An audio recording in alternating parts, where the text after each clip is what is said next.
From the Pep Radio Newsroom, these are the stories we are following at this hour. Representative Nancy Mace, the Republican from South Carolina, just revealed on X that she is selling shirts to attack Representative-elect Sarah McBride, the Democrat from Delaware, who is the first transgender person elected to Congress. The left wants to normalize balls in women's stalls. Hell no, I'm not backing down, she said. Every purchase will help fuel my fight to protect women and girls across America. Hold the line.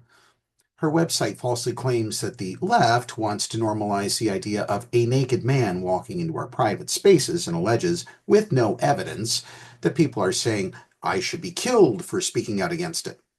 There is no evidence that trans people pose a danger to cisgender people in public restrooms.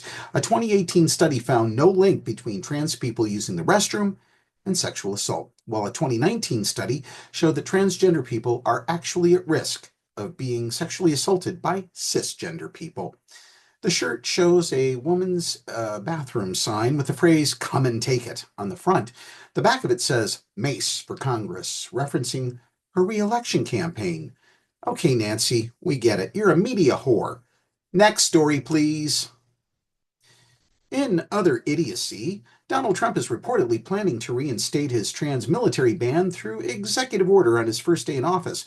Reports say that the president-elect will not only bar trans people from joining, but also that he plans to medically discharge the 15,000 trans personnel who are currently serving. If carried out this way, the ban will be significantly harsher than the first time he banned trans people from the military in 2017, when trans people already serving were allowed to remain in their positions. Because the military is already experiencing recruitment issues, experts are worried the policy will significantly impair military readiness. So let me get this right. Not even in office for one day, and Trump has already set back the American taxpayers at a cost of $18 billion. Way to go, MAGA. Are we winning yet? Is this yet another mess that Democrats will have to clean up as you were escorted out of the White House in 2029? Probably. A bit of good news for a change. The U.S. Department of Health and Human Services announced on Tuesday that people living with HIV can now receive kidney and liver transplants from other people living with HIV. Such transplants were once restricted only to people participating in research studies. However, the new rule, which takes effect immediately, follows a recent study in the New England Journal of Medicine, which showed that kidney transplants between people with HIV had similar high rates of overall survival and low rates of organ rejection, as transplants between HIV-negative people, the Associated Press has already reported. Christine Duran, a professor of medicine and oncology at Johns Hopkins School of Medicine, who was the lead author of the aforementioned study, said the following. The study really shows, without a doubt, that there's no difference between receiving a kidney from a donor with HIV versus without HIV. In some ways, it was a boring study, but it really emphasized the safety of this.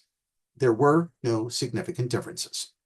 In 2013, the U.S. lifted a 25-year ban on HIV-positive organ transplants with the passage of the HIV Organ Policy Equity Act. However, the law only allowed such transplants to occur within research studies and within conditions so strict that most organ donation centers could not follow them. In 2019, a Johns Hopkins University surgical team performed the world's first kidney transplant between HIV-positive individuals. Duran said she thinks that heart and lung transplants will likely follow.